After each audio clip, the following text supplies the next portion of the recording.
네, 안녕하십니까. 2차 전지 담당하는 김현수입니다. 저희 쪽 좀 말씀드리겠습니다. 그 제목에 써둔 것처럼 저희 산업이 지금 처해 있는 상황이 약간 모순적인 상황들이 있습니다. 그래서 그 부분들이 이 투자 판단에 어떤 함의를 주는지 좀 말씀을 드리겠습니다. 잠시만요. 네, 일단 그 전기차 산업이 커져야 배터리 섹터가 좋잖아요. 그래서 이제 그 전기차 산업이 얼마만큼 강한 성장 동력을 갖고 있느냐를 먼저 얘기를 해야 되는데, 전기차로 넘어가는 그 동력은 이 탄소 중립 경제로 넘어가는, 그러니까 탈탄소 사회로 넘어가는 그런 큰 흐름의 한 물줄기죠. 그래서 그 일단 탈탄소로 넘어가는 흐름 자체가 확고하냐, 요 얘기를 먼저 해야 됩니다. 그 탈탄소로 왜 넘어가느냐, 이게 단순히 사람들이 착해서 혹은 그 후손들에게 더 나은 미래를 물려주기 위해서 한다라고 이렇게 결론을 내리면 이거는 지속 가능하지가 않다라고 보고 있습니다. 그렇지만 여기 첫 번째 줄에 써둔 대로 탈탄소로 넘어가는 게임은 선진국들 입장에서 경제적인 실질이 있는 게임이기 때문에 구조적이다라고 보고 있습니다. 특히나 첫 번째와 두 번째, 이 물가와 에너지 안보 측면에서의 경제적인 실질이 있다라는 건데요. 그게 무슨 얘기냐면 여기 표에 나와 있는 대로 이상적인 조건에서 이 신재생 에너지들, 요 위에 나와 있는 게 신재생 에너지들입니다.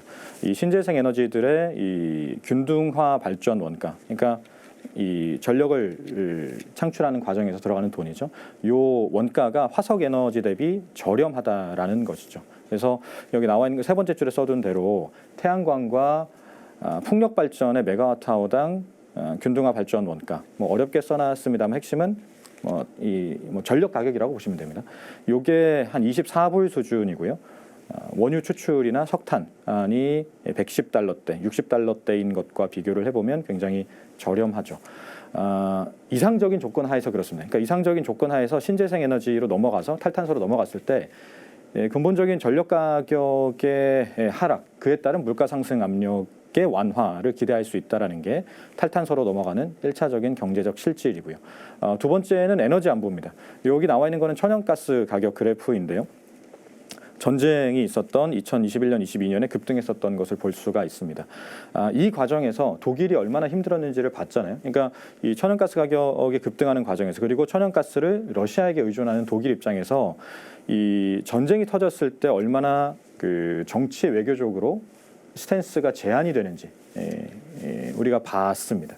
그러니까 에너지 안보 측면에서 어떤 핵심 에너지원을 특정 국가에게 많이 의존하고 있다는 것은 상당한 에너지 안보 측면에서의 리스크고, 미국 입장에서도 오펙 플러스한테 계속해서 끌려다니는 이런 형국이 한 10년, 20년의 문제가 아니죠.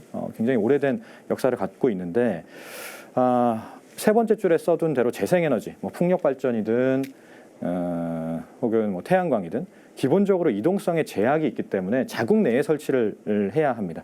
그러니까 어느 정도 저장할 수는 있겠으나, 어느 정도 이동시킬 수는 있겠으나, 화석 에너지처럼 간편하게 태평양, 인도양 건너서 넘어오는 그런 정도의 이동성을 갖고 있지는 못하기 때문에 태양광 풍력 발전은 자국 내에 일정 경제 권역 내에 설치를 해야 된다는 거죠. 그게 자연스럽게 에너지 조달의 독립성을 확보할 수 있는 부분이기 때문에 탈탄소로 넘어간다라고 하는 것은 에너지 안보 측면에서도 장점이 명확하다라는 겁니다. 그래서 간다라는 거예요. 이게 단순히 선진국들이 어떤 후손들에게 더 나은 미래를 물려주기 위해서 넘어간다. 물론 그런 측면도 있겠습니다만 기본적으로 다 돈의 문제죠. 그래서 그 탈탄소로 넘어간다라고 하는 건 이 돈의 문제를 해결할 수 있다라는 당위가 있기 때문에 넘어간다라는 건데, 근데 여기부터가 본론인데요. 이런 부분들이 최근에 금리 상승으로 인해서 모순이 발생하고 있다라는 겁니다. 여기 첫 번째 줄에 써둔 대로 그 금융위기, 2000년대 후반에 금융위기 터지고, 그리고 2020년대 초반에 팬데믹 터지면서 미국 역사상 유례 없었던 최저금리, 제로금리였죠. 이게 거의 한 15년간 지속이 됐죠. 물론 2010년대 중반에 잠깐 좀 올라갔었던 시기가 있었으나 굉장히 짧았었고요. 전반적으로 거의 제로금리에 가까운 시기가 굉장히 오랜 기간 지속이 됐었습니다. 그러면서 아까 보여드렸던 그런 이상적인 조건 하에서의 재생에너지 경제성 확보가 이루어졌었다라는 것이죠. 그러니까 초저금리 환경 속에서 친환경 에너지로 넘어가는 그 비용도 크지 않았기 때문에 그 당위가 더 확고했었습니다. 그런데 아시다시피 물가 엄청 올랐죠. 그러면서 금리도 올랐습니다. 지금 20년 만에 금리가 최고치까지 상승을 했고요. 그래서 오른쪽 그래프에 나온 대로 차입 비용이 상승하죠. 그러면서 재생에너지의 경제성이 크게 악화되어 있습니다. 금리 오르면 물론 석탄이든 뭐 화석에너지 다 채굴 비용 높아질 텐데 문제는 이 재생에너지는 다 새로 해야 되잖아요. 그러니까 뭐 석탄이든 원유든 이거는 기존의 프로젝트를 디벨롭하는 정도인 반면에 재생에너지는 다 새로 해야 되기 때문에 여기 나와 있는 대로 가중평균 차입 비용의 상승폭이 이 재생에너지 쪽이 더 크게 나타납니다. 그래서 금리 상승으로 인해서 이 돈 문제가 발생하고 있다. 이게 지금 재생에너지 쪽에 일단 1차적인 리스크고요. 그리고 동시에 이런 재생에너지에 대한 지원 그리고 나아가서는 전기차에 대한 지원은 그 정책 위반자들의 의사결정에 따라 결정이 되는데 정책 위반자들이 제일 많이 눈치 보는 게 유권자들의 여론 민감도잖아요. 그러니까 여기 첫 번째 줄에 써둔 대로 기후변화에 대한 여론 민감도가 정책 위반자들에게 영향을 주고 왜냐하면 그들도 다 투표로 선출이 되기 때문에 그래서 이 여론조사 추이가 굉장히 중요한데 왼쪽 그래프에 나온 대로 최근에 경제 상황 안 좋아지고 그리고 전쟁까지 터지면서 기후변화를 가장 중요하게 생각한다라고 응답한 비중이 크게 낮아지고 있습니다. 왼쪽에 나와 있는 건 유럽에 있는 회원국들 대상으로 서베이를 한 건데요. 기후변화가 제일 중요하다, 가장 심각한 문제다라고 응답한 비중이 2019년에는 24%였는데 최근에는 17%까지 떨어졌습니다. 오른쪽은 미국인데 미국도 기후변화 문제를 가장 심각하게 다뤄야 된다라고 응답한 비중이 2018년에 44%, 최근에는 37%까지 떨어졌고요. 그리고 그런 과정에서 자동차 기업들의 수익성이 크게 악화됐죠. 최근에 포드가 전기차에서 적자가 연간 한 6조가 좀 넘었었고 올해 가이던스가 7조가 넘어갑니다. 그러니까 이런 부분들. 기업들의 수익성이 악화되고 재생에너지 프로젝트 그리고 전기차 프로젝트의 수익성이 떨어지고 그러면서 동시에 기후변화에 대한 여론 민감도가 떨어지면서 규제 완화가 조금씩 나타나고 있죠. 왼쪽에 나와 있는 표는 유럽의 배기가스 규제 아닌 유로7인데요. 뭐 여러 숫자가 있지만 그 가운데 나와 있는 행만 봐주시면 일산화탄소 배출 기준인데 3년 전에 논의되던 안은 킬로미터당 2mg까지만 배출하게끔 하는 것이었습니다. 굉장히 타이트했는데 지난달에 발표됐었던 유로7에 따르면 4.5까지 열어줬습니다. 그러니까 2배 이상 봐주는 거죠. 자동차 기업들의 현실론을 고려한 것이고요. 대표적인 비슷한 사례가 유엔의 기후변화 협약이었죠. 원래는 화석에너지의 단계적 퇴출이라고 하는, 그러니까 퇴출이라는 표현이 들어가느냐 안 되느냐가 굉장히 중요했는데 퇴출은 안 들어갔고 멀어지는 전환, 그러니까 점진적으로 넘어가겠다. 계속 당분간은 쓸 수밖에 없다라는 현실론을 고려했던 것이었고요. 그래서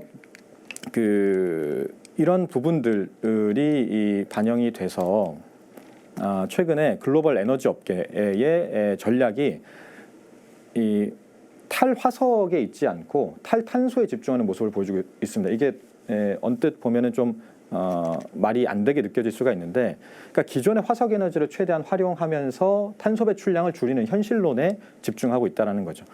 예를 들어서 CCS 에너지, 그러니까 탄소 포집 기술을 활용한다라든지 아니면 브릿지 에너지라고 할 수 있는 LNG를 강조한다라든지 이런 모습들이 지금 각국 정부 정책이나 에너지 업계에서 나타나고 있는데 저희가 배터리 이 세미나인데 이 얘기를 계속 왜 드렸냐면 저희의 전방 시장인 자동차 산업 역시 이런 기류가 비슷하게 나타나고 있다는 겁니다.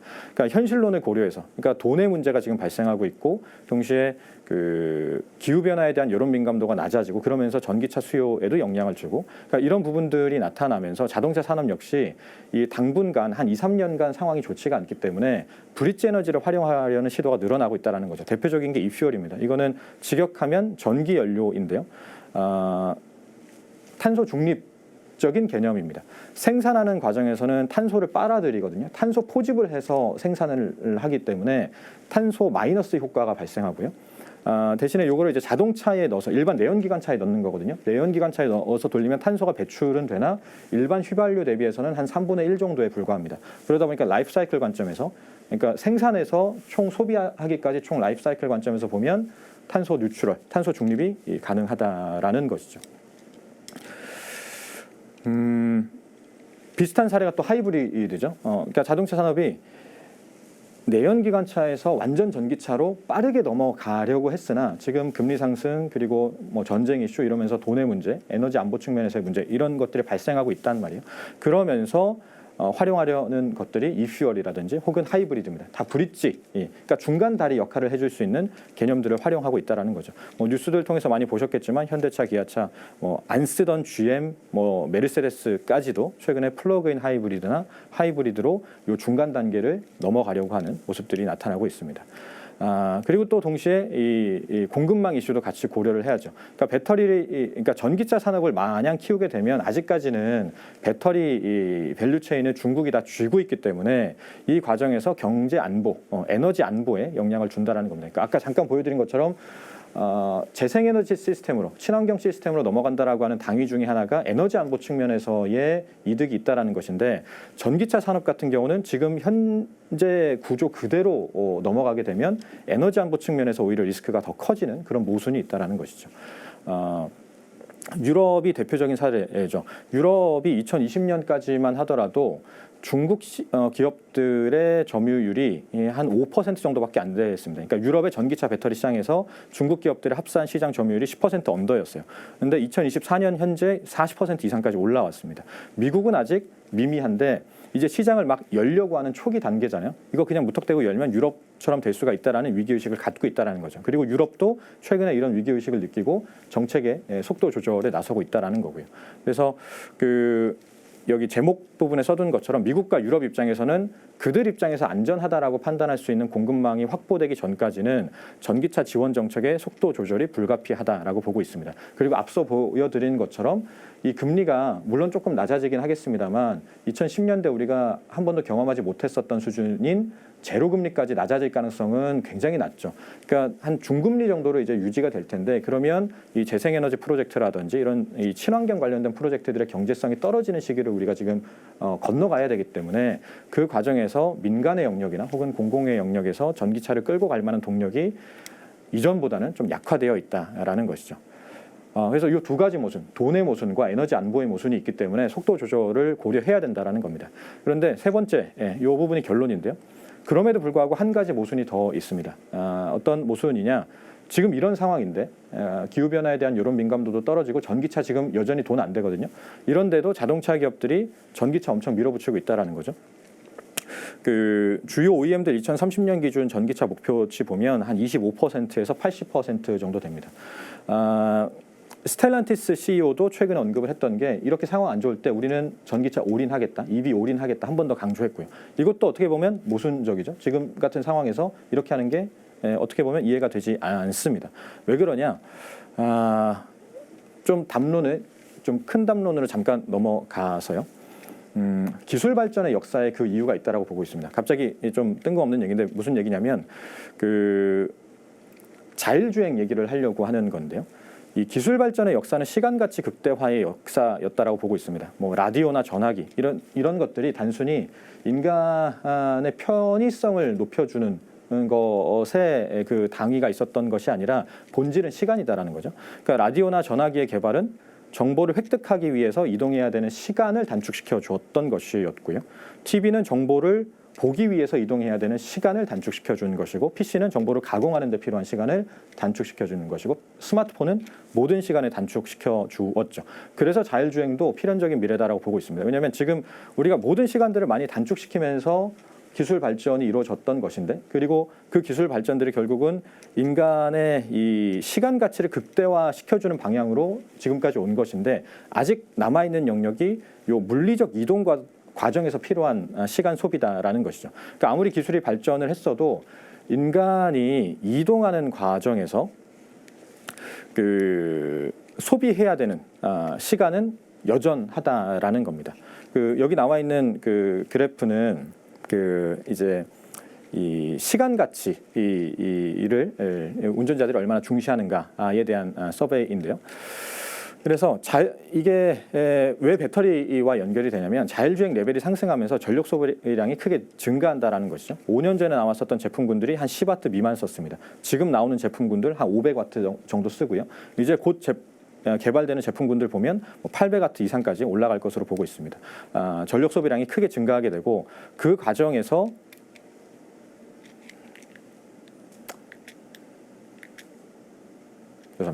그 과정에서 소비 전력이 증가하니 이 과정에서 그 전력원과 동력원의 통일이 필요하다라는 것이죠. 즉 내연기관차에 있는 납축전지 가지고는 이 정도의 자율주행을 구현할 수가 없다라는 겁니다. 전기차가 갖고 있는 정도의 배터리 용량이 필요하다라는 것이죠. 그래서 결론인데요.